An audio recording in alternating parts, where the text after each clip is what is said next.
Bonjour les amis, j'espère que vous allez bien, que vous avez la forme, que vous avez la patate. Très heureux de vous retrouver pour ce journal Bitcoin de ce mercredi 20 novembre 2024. Programme aujourd'hui les amis, une cryptosphère toute rouge qui pique un peu. Ah, il y a l'indice économique américain qui est tombé, il y a de quoi piquer, hein, vraiment, tu vas voir. On va faire un petit tour, ce crypto Total Market Cap qui est en train de faire une bougie vraiment pas belle. On le disait aujourd'hui, ça va être un jour fatidique et ça va pas louper.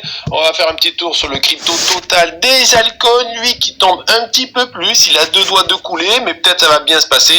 On fera un petit tour bien sûr sur le Bitcoin qui fait une bougie pas belle entre hier et aujourd'hui. Sa structure nous dit peut-être ça va continuer. On va faire un petit tour sur l'Ethereum et sa structure qui est pas jolie ici. On va regarder pour chacun les futurs bien sûr qui nous disent ah ça sent pas très bon. On va faire un petit tour sur la macro qui est pas belle. Et oui, on le sentait ce petit bull trap là. Vendredi ils nous ont fini dans le vert en mode ah bah trop génial alors qu'il y a que des indices super inflationnistes qui tombent.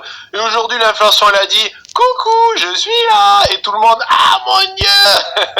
C'est pour ça qu'il y a un peu de rouge. On va expliquer de ça en détail. Et en fin de vidéo, je vais vous analyser 5 altcoins que vous demandez, le Quantum, le Polygon, le Catcoin, le Amp et le Vra. N'hésitez pas à mettre en commentaire l'altcoin que vous voulez que j'analyse. Je le note, je suis un journaliste et j'analyse tous les altcoins que vous demandez. Il est trop gentil, votre foufi d'amour. Les amis, n'hésitez pas à nous rejoindre sur Discord, Telegram, Twitter, votre réseau social préféré, pour tout simplement parler de tout. Il y a des super modérateurs qui présentent plein de nouveaux projets, tout ce qui est airdrop, des analyses, on fait du trading et compagnie.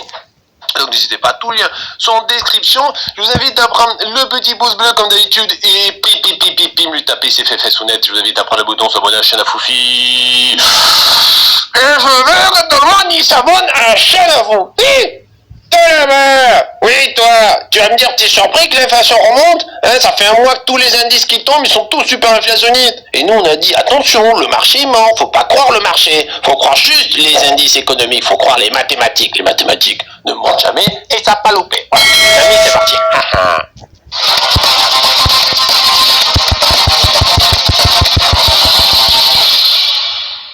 Les amis, aujourd'hui une crypto map assez verte. Alors Bitcoin, Ethereum, ça pique un petit peu, mais les altcoins, ça prend un petit peu cher pour certains. Aujourd'hui, un Bitcoin à 68 449 $, moins 1,05%, ça passe.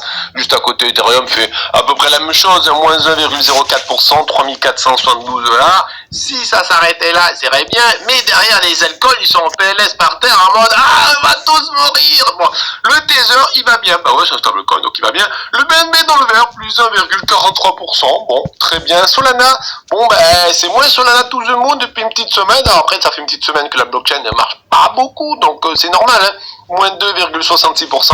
Alors le truc marrant, c'est pour moi, tu sais, sur Twitter, je regarde un peu tout ce qui se dit, tu verrais le nombre de posts qu'il y a de gens qui disent, je n'ai pas envoyé ça, mais plein de posts de gens qui disent, bon, ben voilà, j'avais tant d'argent sur ce même coin, et maintenant, ben j'ai zéro. J'ai eu plein de posts, et on parle de milliers de dollars, transformés en quelques dizaines de dollars, parce que comme ils peuvent pas valider des swaps, comme ils peuvent pas, ben, tout simplement échanger, par exemple, pour du stablecoin, eh ben, ils sont toujours avec leur même coin. Par contre, même coin, ben, au bout d'un moment, peut-être qu'ils tombent. Et donc, à cause de la blockchain Solana où les gens n'arrivent pas à faire les transactions, eh ben, il y en a certains, ben, ils avaient, j'ai vu des chiffres, des fois même du 10, du 5 chiffres, hein, du 10, 20, 30 000, et hop, il me reste 50 $ sur mes 30 000 $. Merci la blockchain Solana, je peux valider mes swaps. Bon. Donc c'est clair, ça fait pas plaisir. Après, bon, voilà. XRP, moins 1,45, le Dogecoin, plus 0,61, le Ton, plus 0,60, Ada Cardano, moins 3,39. Voilà, je compatis avec les holders d'Ada Cardano, parce que c'est pas foufou, hein. Avalanche, moins 0,26, le Shiba, plus 0,55. T'imagines, Cardano, il a perdu déjà quelques places. T'imagines qu'Avalanche ou le Shiba, je pense que là où ça va faire mal, c'est si, alors je dis bien si, hein. Le Shiba passe devant la Cardano. La Cardano, bon, c'est 20 milliards de market cap. Le Shiba, c'est 16 milliards. Il faudrait quand même bouffer 4 milliards de market cap. Donc, il faudrait ou que le Shiba s'énerve un peu, ou que la Cardano continue à saigner. Et là, je pense que ça serait pas beau. À propos pas beau, le Bitcoin Cash, moins 8,72. Polkadot, moins 4,16. Ça commence à être du pas joli. Le Tron, moins 2,48. Le Chainlink, moins 1,04. Le Polygon, moins 3,11. Donc, on voit qu'on allait. Certains font du moins 2, moins 3. D'autres piquent un peu. Le NIR Protocol, moins 6%. Là, ça picote un peu. Atos moins 6,22. Ah, là de suite, ça pique. Filecoin moins 3 et quelques. Le Stax moins 3,38. Le Cosmos moins 1,68. L'Arbitrum moins 2,22. Le Tao, là, moins 3,30. Le Stellar moins 3. Et bon, on peut voir que si on regarde quand même ceux qui font de la belle perf, il y en a certains qui font du vert pas trop mal. On a ici le CKB qui continue à pousser. C'est la folie, plus 11%. Vraiment, ils ont rien à foutre du reste. Le marché peut être dans le sang, il est dans le feu. Et lui, il est là. Plus 10, plus 11. L'ordi plus 5,68, le Magic plus 8, on a ici le Seller Network qui nous fait un petit plus 7,76, donc certains en profitent pour pousser, mais il n'y en a pas beaucoup. Aujourd'hui les amis, on est capitalisé à 2482 milliards de dollars sous tout le pognon du marché crypto. Bon, hier, journée pas jojo du tout, aujourd'hui aussi, on se pose toujours la question, n'oublie pas, il y a toujours le scénario 1 du contracting qui est toujours dans les bacs. Par contre, le contracting, c'est à peu près maintenant. Faut pas que demain il y ait une bougie atroce comme ça, sinon c'est fini. Ou que demain il y ait une petite rouge, vendredi encore une petite rouge. Alors là, le contracting, c'est les enfers, c'est fini. Bon. Donc là, ok, bougie rouge aujourd'hui, qui est pas très belle parce qu'elle va peut-être, on va voir la clôture à 2h du matin, c'est pas fini, ça va se batailler jusqu'à 2h du matin. Donc si on clôture au-dessus de cette incane, en dessous de cette incane de 2493 milliards, ça sent pas bon. Et là, on aura un gros support au 23,6 de Fibo, parce qu'il y a la Kijun qui est là, qui est la moyenne sur les 26 derniers jours, les 23,6 de Fibo, la 50 daily qui arrive, le nuage Shimoku. Là, il y a 4 supports. Les 4 supports du 4 en 1. Donc, tu comprends bien que si on commence à péter, j'ai envie de te dire surtout la 50 daily, donc ça veut dire quoi? Si demain après-demain, on commence à faire du moins 3, allez, j'arrondis, je suis sympa, du moins 4, si on fait encore moins 4%, va falloir mettre des couches, parce que là, on risque de te faire caca dessus, ça sera pas beau, ça veut dire que la correction sera un peu plus grosse que prévu, tout simplement, on peut aller sur ce régular. N'oubliez pas qu'il y a 2 scénarios, le premier du contracting, et là, ça va tout zemouner, fin de semaine, début semaine prochaine, c'est bon, c'est fini, le nettoyage. Ou alors le scénario du régular, et dans ce cas-là, là ça va être bam, la grande de C qui va piquer tout le monde, là bon, et certains seront contents et pourront recharger. Donc pour l'instant, on attend, les boules continuent de prendre de plus en plus du momentum, parce que tu vois que les bears commencent à faiblir, donc les boules essayent de tenir quand même. On peut voir qu'on est toujours au-dessus des 52 RSI, mais de pas beaucoup, donc si demain, après-demain c'est rouge, bon ça va picotailler, il n'y a pas trop d'énergie non plus sur le marché. Donc là, ça respire pas trop la bullichitude. Au niveau des altcoins, entre hier et aujourd'hui, ça a pris petite cartouche. Alors la Kijun qui a fait son office de support, c'est un gros support, la moyenne sur les 26 derniers jours ici, tu vois, vers les 714 milliards de dollars. Les 23,6 de Fibo aussi ont fait un support, donc là il y a 2 jolis supports à tenir. Si on commence à péter cette Kijun et ces 23,6 de Fibo, là ça sera finito bibo.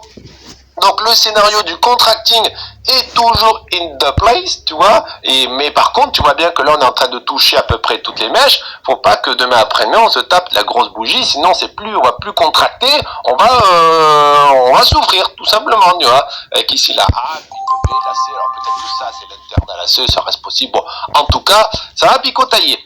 Là où on va voir que vraiment c'est fini pipo pour les altcoins, c'est-à-dire ça va faire très mal, c'est lorsqu'on pètera la 50 daily et la bande FR de Bollinger. Donc en gros, pour te donner une idée, si les altcoins commencent à faire du moins 4%, voire moins 5% dans les prochains jours, sur 2-3 jours, 4 jours, bon là, ça va piquer. On peut voir qu'on est sur les 52 RSI, alors exactement on est en train de les péter à maintenant, mais la clôture n'est pas finie, donc on va garder un petit espoir. Comme on dézoome, on va dire allez c'est bon, c'est pas pété, on va rester positif, mais tu sens bien si ce soir, juste la bougie d'aujourd'hui clôture sous la Kijun ici, ça sentira déjà pas bon, tu vois, pour demain après-demain. Les bears sont toujours là, bon, ils ont un momentum à peu près stable, mais ils sont toujours là en kikiné sur le marché, donc c'est pour ça qu'il vaut vers Adontion. Au niveau des stablecoins maintenant, alors pareil, ça a 2 doigts d'être très beau pour les stablecoins, c'est-à-dire que là, les stablecoins, si ce soir ils clôturent au-dessus de cette petite Kijun, ça sentira pas bon du tout. Pour l'instant, il y a la Kijun et la 50 daily qui essayent de repousser les stablecoins vers le bas, et là on a beaucoup de support résistance, parce que là, bon, d'une heure à l'autre, ça devient support résistance. On a Kijun, 50 daily, on a Tenkan, on a le nuage Shimoku qui est là, et les 23,6 de Fibo qui est là. Donc en gros, on est dans une box ici avec plein de stablecoins. Si jamais la bougie commence à être rouge, genre demain après-demain on passe dessous, c'est bon, on est sauvé. Si jamais on a de la bougie verte qui continue sur les stablecoins et passe au-dessus de ces 4 supports résistance et au-dessus surtout des 23 sites de Fibo, là, ça va picotailler. Tu vois qu'on est en train de lutter. Donc là, en ce moment, aujourd'hui, avec les chiffres du CPI, l'inflation américaine qui est sortie, ça se bataille entre boules et berres. Il y a beaucoup qui vendent, il y a la cachette, ça monte, ça descend. Donc là, ça swing, il y a beaucoup de volatilité. On va voir comment la journée va se finir. Alors les boules reviennent un petit peu ici sur les stablecoins. Tu peux voir qu'ils ont récupéré les 50 de RSI, mais la clôture n'est pas finie. Donc tu sens bien que les stablecoins, ça peut devenir très bullish, très joli. Et des stablecoins très beaux, très boules, qui poussent vers le haut, ça fait un marché crypto très pas beau, qui pousse vers le bas, tu vois. Donc là, la bougie de ce soir, faudra bien regarder la clôture, et puis demain, ça va être Kinder Surprise, tu vois. On va ouvrir le surprise, on va faire, oh, un marché tout pas beau, ou alors, bon, on verra bien. Un petit tour sur mon Twitter où j'ai partagé des trucs intéressants par-ci par-là. Déjà, première chose, environ 54% de l'offre provient des short-term holders, donc c'est ceux qui détiennent du Bitcoin depuis quelques mois, pas longtemps. Et on peut voir que lorsqu'on est dans un pic ici de bull run, où genre c'est fini, ça sent pas bon, vous aussi vous sentez votre pouvoir d'achat diminuer. Lorsqu'on est dans un pic ici de bull run, où genre c'est fini, ça sent pas bon, mais c'est quand on a une accumulation énorme par les short-term holders, donc ceux qui ont du Bitcoin depuis 3 mois, 6 mois, 1 mois, tu vois, c'est lorsqu'on est jaune-orange, ça sent pas bon, tandis que ceux qui ont du Bitcoin depuis longtemps, eux, c'est tout en rouge là. Donc dès que la main passe des long-term holders, ceux qui ont du Bitcoin depuis 1 an ou plus, vers les short-term holders, ceux qui ont du Bitcoin depuis pas longtemps, et que eux, c'est les retail qui arrivent, qui sont en train de tout racheter, ça, tu vois que ça passe au-dessus des 80%, et à chaque fois au-dessus des 80%, bim, bull run, enfin bull run, ça a été top de bull run, hop, là aussi top de bull run en 2013, donc 2011 top de bull run, tu peux voir ici 80% top de bull run pour 2013, top de bull run 2014, que 2013-2014 c'était un bull run en 2 étapes, on pourrait avoir ça aussi, hein. On pourrait avoir un mini bear market de plusieurs mois pour repartir en bull run, c'est possible. Là pareil, 2018 top de bull run, on a pété les 80, et là pareil, l'ancien bull run 2021, bon ben on a eu le top en pétant les 80. Donc tu sens bien que lorsqu'on commencera à taper les 80, ben, je vous dirais, attention, ça commence à sentir pas bon. Et ça vient de Glassnode. Le CPI est tombé, donc l'inflation américaine est tombée. On n'est pas surpris. Moi, personnellement, je ne suis pas surpris parce que à chaque fois qu'on a eu un indice qui sortait, c'était en faveur de l'inflation. Donc, c'est pour ça que la semaine dernière, on a eu des chiffres économiques très inflationnistes vendredi. Et moi, j'étais là sur l'interview de vendredi. Je comprends pas pourquoi le marché pousse, il est ouvert alors qu'on a des chiffres pas bons du tout. On a des chiffres très inflationnistes. Bon, donc quand je comprenais pas vendredi, on était resté sur cette interrogation. La seule chose que je voyais, c'était peut-être un bull trap, et ça pas photo, ça a pas loupé, c'est un bull trap quoi. C'est-à-dire le marché a fini dans le vert vendredi, ouais c'est bon, tout va bien, et là, hier, aujourd'hui, là, voilà, c'est tout. Et donc, l'inflation montée de 0,1 point, 3,5% au-dessus des attentes, 3,4, et l'inflation sous-jacente, c'est l'inflation sans l'énergie et sans la nourriture, elle qui a aussi monté. Donc là, tu sens bien que, et ça fait 3 ans qu'une inflation est supérieure à 3%, donc là, la Fed, la baisse de taux, c'est pas tout de suite, et surtout qu'on voyait que certains partageaient, oui, la Fed a dit qu'en juin, il y aura une baisse de taux. Ben non. Non, c'est pas probable. Bon. Breaking news, la SFC de Hong Kong, qui est équivalent de la SEC américaine, donc les gendarmes financiers, approuvera les premiers ETF d'ici le 15 avril, tout simplement, avec une négociation jusqu'à 2 semaines plus tard sur la bourse. Et donc, ça nous fait plaisir, ça arrive à Hong Kong. Alors, j'avais partagé les news qui arrivent, les fonds là-bas, des fonds à plusieurs centaines de milliards de dollars, c'est pas des fonds à plusieurs milliers de dollars comme chez Wall Street, mais en tout cas ça fait plaisir que voilà, c'est des portes qui s'ouvrent pour la bourse hongkongaise, tout simplement, pour acheter du Bitcoin facilement. Grayscale, c'est Kokinu, qu'ont vendu avant-hier 4200 bitcoins, hier 2300, et aujourd'hui, je vais te dire, en tout cas, tu vois que la pression baissière, les ventes chez Grayscale, malheureusement, ne baissent pas, hein. Elles restent toujours entre 2 et 4000 bitcoins, ça picote un peu sur le marché.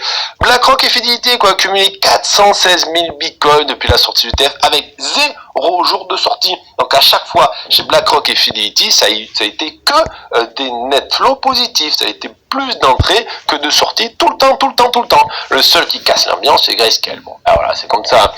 Une autre analyse sympa par CryptoQuant, c'est tout simplement que la demande de Bitcoin provenant des adresses d'accumulation dépasse désormais l'offre des mineurs pour la première fois de l'histoire. Et oui, on avait même vu des news que certains des banques allaient voir les mineurs en mode allez, on vous achetez direct des bitcoins, là, on n'en a plus. Donc, ils vont directement chercher des bitcoins chez les mineurs. Et ça, c'est extrêmement bullish, extrêmement intéressant. Et ça pourrait nous faire un bull run extrêmement beau aussi, voilà. Et ce matin, comme d'habitude, je vous ai fait une vidéo breaking news, avec des news assez marrantes, des news un peu bizarres. Donc, n'hésite pas à aller voir, ça t'intéresse. On va faire l'analyse de notre Bitcoin d'amour aujourd'hui, donc 68 574 $. Pour l'instant, le monthly, bon, il va bien. Hein. Tant qu'on reste au-dessus de cette bande super de Bollinger aux 65 000 $, ça va. Si on commence à clôturer le mois sous les 65 000, là, ça ira moins. Bon. Au niveau du weekly maintenant, donc tu sens bien que les bougies, bon ben ça zigue-zague, un coup c'est boule, un coup c'est bear, un coup c'est boule, un coup c'est bear. Bon, donc pour l'instant, on va dire qu'on est ou sur un petit range weekly ou sur un petit canal haussier. Bon, les deux à peu près nouveaux, sauf que je préférais un range plat que canal haussier qui est un peu plus bear, hein, ce style-là. Donc on verra bien, est-ce qu'il peut dans les semaines prochaines aller chercher les 62 000 encore pour ce gros range et tout. Oui, on voit bien quand même qu'ici, on a les 67 300 $ qui sont très défendus. Aujourd'hui, c'est pareil, 67 300, 67 400, boum, c'est tout racheté. Donc il y a de la grosse baleine, du gros fond qui dit non, non, tout ce qui se passe en dessous des 67 300 $, moi j'achète tout. Et nous, ça nous fait plaisir. Alors les boules sont toujours là, il n'y a pas de divergence ni sur le MACD, ni sur le RSI, ça dégonfle un peu, donc les boules fatiguent légèrement, le RSI dégonfle, l'énergie dégonfle aussi. Donc le weekly, c'est sûr, c'est pas weekly la charte la plus bullish du monde, parce qu'on voit que ça s'essouffle, ça fatigue, tu vois. Donc on va être patient, il y a deux solutions, ou on va continuer un range, peut-être un range légèrement un peu baissier, mais pas grand chose quand même, ou alors juste bon, ça va repartir, le momentum va revenir. Pour l'instant, le weekly est juste un peu fatigué, pas catastrophique. Hein. Au niveau du daily maintenant, alors là pareil, c'est pas du tout catastrophique, la bougie a bien été ravalée.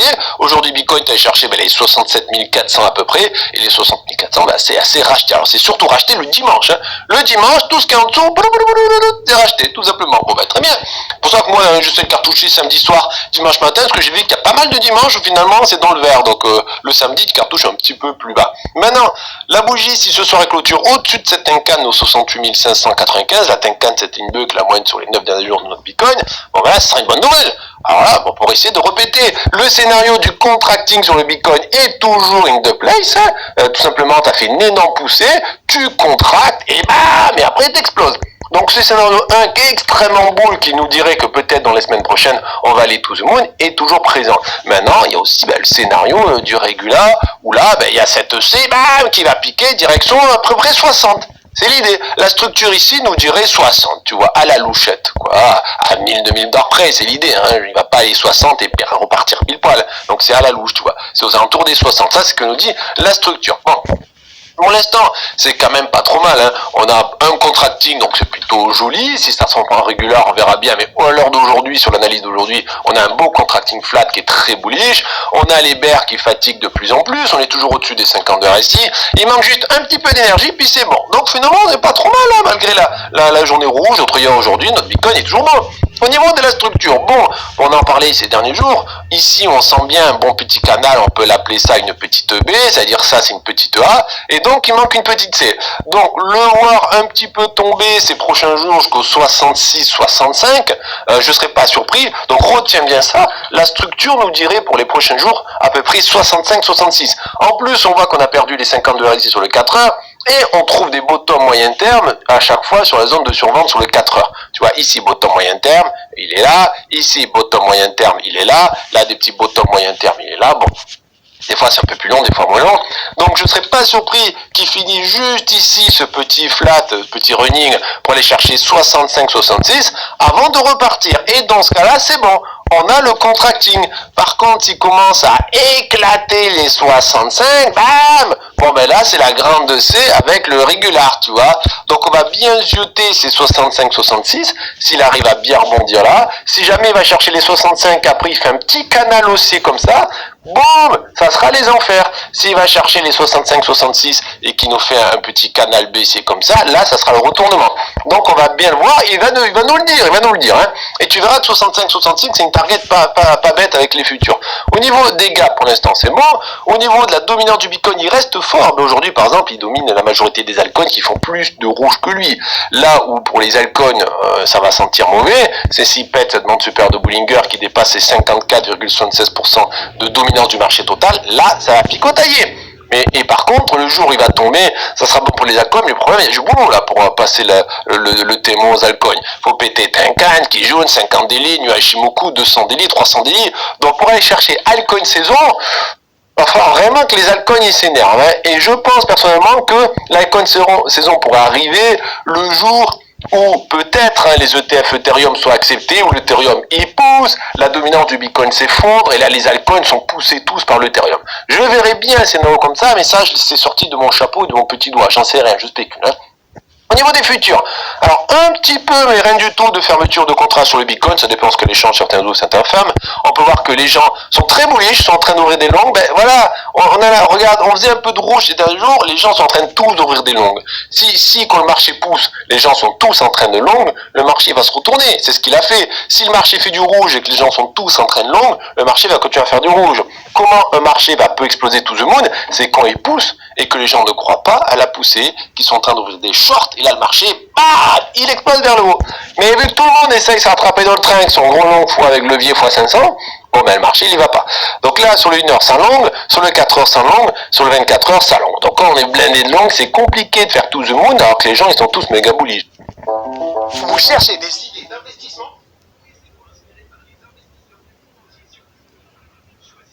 Sur le 24 heures, ça longue. Donc quand on est blindé de longue, c'est compliqué de faire to the moon, alors que les gens ils sont tous méga bullish. Hein. Le marché il va pas aller où les gens ils veulent. Au niveau maintenant des liquidations, toujours plus d'argent à chercher en bas. Hein. Donc regarde, allez chercher le pic le plus géant, il est là, 64 500. Allez, 64 200, 300. Donc un petit taux entre 64 et 65, ça serait pas bête. Et s'il veut tout nettoyer le marché, 62 ça suffit. Et 60, il n'y a plus rien. Voilà, c'est fini tout. Maintenant, s'il décide de pousser dans le vert, bon, ce qui est possible, hein, dans ce cas-là, c'est 70 000 directement, 72 000, puis après 74 500, il peut continuer. Par contre, lorsque tu regardes la carte thermique, bon, bah, on n'est pas surpris. Bah oui, les gens, ils sont en train de longue tous depuis pas mal de jours. Donc, on serait pas surpris d'aller chercher les 65, 64, 65. Par contre, commencer à perdre les 65 à peu près, ou 64, c'est direction 60, 62, tu vois. Donc on va pas s'étonner d'avoir encore du rouge. La structure nous dit 65 à peu près. Les futurs nous dit tout le monde y longue. Et donc les liquidations nous dit 65, tu vois. Donc quand il y a tout qui converge, il est où mon autre main, là on va pas aller là. Quand il y a tout qui converge à peu près vers le même prix, t'as envie de te dire, il y a des fortes probabilités que ça aille vers ces prix-là, quoi. Voilà, c'est pour ça que je fais une analyse. C'est pas en mode, allez, ça dit ça y va. C'est regrouper plein d'analyses, que ce soit structure, futur, analyse on-chain et compagnie, voir tout ce que nous dit, et si la majorité de ces analyses nous disent à peu près une target, on va se dire, bon, il y a des fortes probabilités d'y aller. C'est qu'une histoire de probabilité. C'est pas jamais sûr et certain. En tout cas, tu sens bien que les 64, 65, on serait pas surpris si on y va, tu vois. Par contre, aller au 64-65, là, ça pue. Parce que c'est plus le contracting. Hein. Si on commence à tomber, ou alors c'est limite. Hein. Si on regarde la structure, oui, c'est limite. On peut aller à 66, mais si on commence à aller au 64, le contracting, c'est compliqué le contracting. Hein. Alors oui, il y a toujours des faits probabilités, mais les probabilités diminuent. Un contracting comme ça, oui, mais bon, là, tu vois que ça va être compliqué. Hein. Donc attention, on commence à péter les 65, ça sentira peut-être pas bon. Au niveau de l'order book, alors là, tu sentais bien que c'était mission impossible pour passer les 72 700, tellement il y avait du Bitcoin à la vente ici. Par contre là c'est l'inverse, il y a beaucoup de Bitcoin à l'achat. Entre ici les 68 000 et les 66 700, on a un bon matelas ici, donc ça fait plaisir. Ça buy the dip au taquet pour le Bitcoin. Au niveau des contre-options, on peut être aux alentours des 69 000 pour vendredi, ça reste possible. Au niveau du flux du Bitcoin sur les échanges, on est en positif, donc il y en a qui ont peur, hein, qui rentrent, hein, surtout sur Binance, hein, l'échange des retail, et au niveau des ETF, ah voilà, Grayscale casse l'ambiance. 4245. Allez, on y va. 4000 de plus. Et oui, ça pique cette semaine. Enfin, ces 7 derniers jours plutôt de séance traditionnelle. Le Grayscale, son ETF, a vendu 10 813 bitcoins. Alors, BlackRock et Fidelity ont racheté plus, tu vois. Mais c'est pas parce que c'est racheté que ça baisse pas, n'oublie pas. Tout est une question à quel prix ils veulent acheter. Donc s'ils veulent tous acheter les bitcoins mais à un prix plus bas, le prix va descendre jusqu'au prix qu'ils veulent acheter. Donc c'est toujours offre et demande et au prix auquel ils veulent acheter. Donc là aujourd'hui, alors c'est pas une jolie journée, on a Brocher aussi qui casse l'ambiance. Qu'est-ce que ça veut dire? Ça, cette vente de 3000 bitcoins là, chez Bito là, vous foutez de moi. Chez Grayscale, bon 4000 on est habitué. BlackRock aujourd'hui, 1868 bitcoins achetés. Fidelity, bon, va falloir peut-être vous secouer là, 87 bitcoins c'est zéro, tu vois. Je vais aller taper à leur porte parce qu'ils m'énervent là. Ah, et au niveau des baleines, alors bon, c'est pas la folichon, ça largue aussi un peu de Bitcoin, la moyenne cette ligne bleue, donc tu vois qu'aujourd'hui c'est plutôt une journée largage, hein, malheureusement. Allez, un petit tour sur notre ETH d'amour, qui est aujourd'hui à 3478 $. Pour l'instant, tant qu'on tient en monthly les 3334, moi ça me va. Donc on aura le temps de parler du monthly. Le weekly, il est pas beau. Bon, il est pas beau, il est beau et pas beau. Alors, pourquoi beau? Parce que bon, les whales, les investisseurs tiennent ici à mort les 3452, même aujourd'hui, tu vois. Donc tout ce qui est en dessous des 3450, c'est racheté au taquet. C'est comme le Bitcoin avec son niveau, j'avais dit combien, son niveau à peu près des 67 300. Voilà, ben il y a du niveau. Dimanche soir, ben, l'Ethereum en dessous des 3450, ça rachète tout. Bon, le côté pas top de aujourd'hui, c'est qu'on est en dessous des 3490. On perd les 23 du fibre. Donc d'un côté, ok, il y a ceux qui rachètent, mais bon là, c'est chaud patate quand même. Donc la bougie, là pour l'instant, c'est une bougie marteau inversée. Donc cette bougie wiki est pas belle du tout. Entre nous, on attend déjà vendredi, samedi, la tête qu'elle va avoir. La clôture c'est dimanche. Donc là, le Ethereum c'est normal, bordel, il était à une bougie verte près de commencer à faire une to the money là. Bon, c'est pas grave. Hier, bougie atroce, aujourd'hui ça va, finalement, Bitcoin Ethereum, il tient bien. On peut voir que le prix a été retenu par la Tenkan au 3469, par la Kijun au 3423, donc c'est bon. Alors, bougie pas belle, ou pour après-demain, hein, ce soir après-demain, c'est perdre ici celle qui joue au 3420. Là, c'est pas bon. C'est direction les 3359. Et perdre les 3359, c'est direction les 3324. Le scénario du contracting, il est moche. Ah, je l'aime pas. Mais bon, allez, oui, ça peut tout à fait. Tu sens bien que là, si on commence à péter les 3300 ou les 3233, le contracting, ça va être un peu compliqué. Le truc atroce, c'est que si Bitcoin et Ethereum font régular, le marché total va saigner. Parce que là, un régular sur l'Ethereum, c'est minimum 2009, voire pourquoi pas les 2007. Tu vois, tu peux rentrer dans la zone de rechargement qui est sous les 2009. Donc régular pour Ethereum, là ça va picoter. Là on va acheter l'Ethereum pas cher. Hein. Par contre contracting, bon ben on va répondre dans les prochains jours. C'est to the moon en pétant les 4100. Les dés sont valables. Pour l'instant, on voit que les boules ont essayé de revenir sur le TH, mais ils ont rien fait. Ils sont tellement fatigués, laisse tomber, on les voit quasi pas les boules. Ça, c'est un vrai momentum. Ça, c'est rien du tout, c'est des boules fatiguées, tu vois. Donc d'un côté, on tient à peu près les 50 de RSI. Au niveau du momentum, ni les boules ni les bears, bon, tout le monde est fatigué, on va dire. On tient le haut du ruban. Donc c'est pas catastrophique pour l'instant, tu vois. Mais ça peut le devenir. Alors, c'est exactement comme le Bitcoin. On est allé chercher la zone de surachat sur les 4 heures. Ça n'a pas loupé. Bam, à chaque fois qu'on va tout tatouiller la zone de surachat, de toute façon, tu as ou une petite cartouche ou une grande cartouche. Là, c'est une cartouche moyenne. Maintenant, est-ce qu'il peut aller chercher ici les 3200 à peu près? Oui, tout à fait. Est-ce qu'il peut, parce que ça peut rester un contracting vraiment dégueulasse en allant chercher les 3002? Oui, c'est possible en partir. Par contre, commencer à perdre les 3002, là, ça va puer plutôt le régular. Donc on retient pour les prochains jours, demain après-demain, s'il fait du rouge, aux alentours des 3200, entre les 3002 et 3003, tu vois. On va regarder ce que dit les futurs. Alors, au niveau des 3002, 3003, il y a un gap à aller chercher aux 3362. Donc demain, un Ethereum à 3300, on ne va pas s'étonner. Et même aux 3000, on ne va pas s'étonner, ça sera bonjour et régulier dans ce cas-là. Hein. Si on fait ça, boum, on va manger le premier gap là, le deuxième gap là, on fait un petit peu peur en allant chercher 2008-2009, et après on repart. Après la halving, ça reste très possible comme scénario.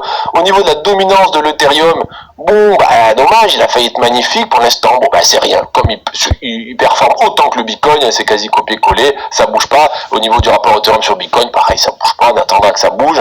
Au niveau des futurs, un petit peu de fermeture de contrat sur l'Ethereum. On peut voir que les gens, alors sur le 1 heure, ils sont très indécis, c'est quasi autant de long que de short. Sur les 4 heures, les gens sont en train de short, c'est marrant. Sur le 24 heures, ils l'ont, ok. Bon, ben, c'est aussi des gens boules, mais moins boules que sur le Bitcoin, sur l'Ethereum. Si on regarde maintenant les liquidations, il y a toujours cette grande différence où il y a beaucoup plus d'argent à aller chercher au nord sur l'Ethereum que sur le Bitcoin. Donc là, si l'Ethereum décide de descendre, ben regarde ici, on a les 3245, un énorme cluster, ou sinon, s'il veut tout liquider, ça sera 3000. Hein. Pour chercher le gap. Par contre, s'il décide de faire un contracting, ben ça sera à 3629. Là, après, c'est joli, jusqu'au 3883 et 4100 minimum. Si on regarde la carte thermique, elle nous dit, regarde, 3002, 3003, ben ouais, je pourrais y aller sans problème. Maintenant, s'il veut continuer, ça sera 3000. Dans ce cas-là, c'est Bitcoin à 62, entre 60 et 62.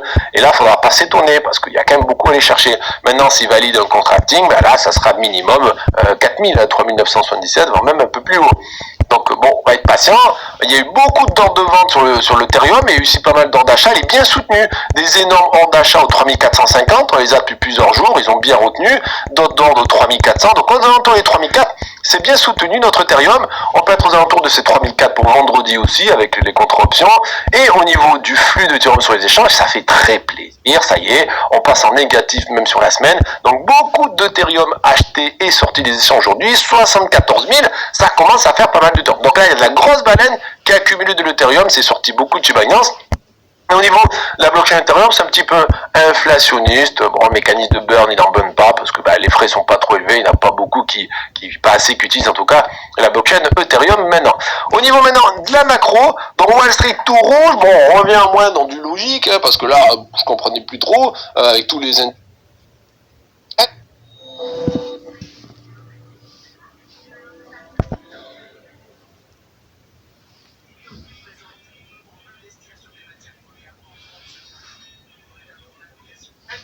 Allez, on finit l'analyse avec l'analyse de 5 alcool. La 50 daily au 0,083. Bon, et pas de là. 786 de Fibo, tu vois, qui retient. C'est pas tout noir, c'est enfer total et damnation, tu vois. Donc là, il faut surtout. On joue pas non plus. Bon, voilà les amis. Bon, l'analyse d'aujourd'hui, j'espère que ça vous a plu. Je vous affiche la dernière vidéo que j'ai envoyée sur la chaîne ici. Soyez prudents sur ce marché. Je vous fais des gros bisous. On se dit à demain. Bye bye.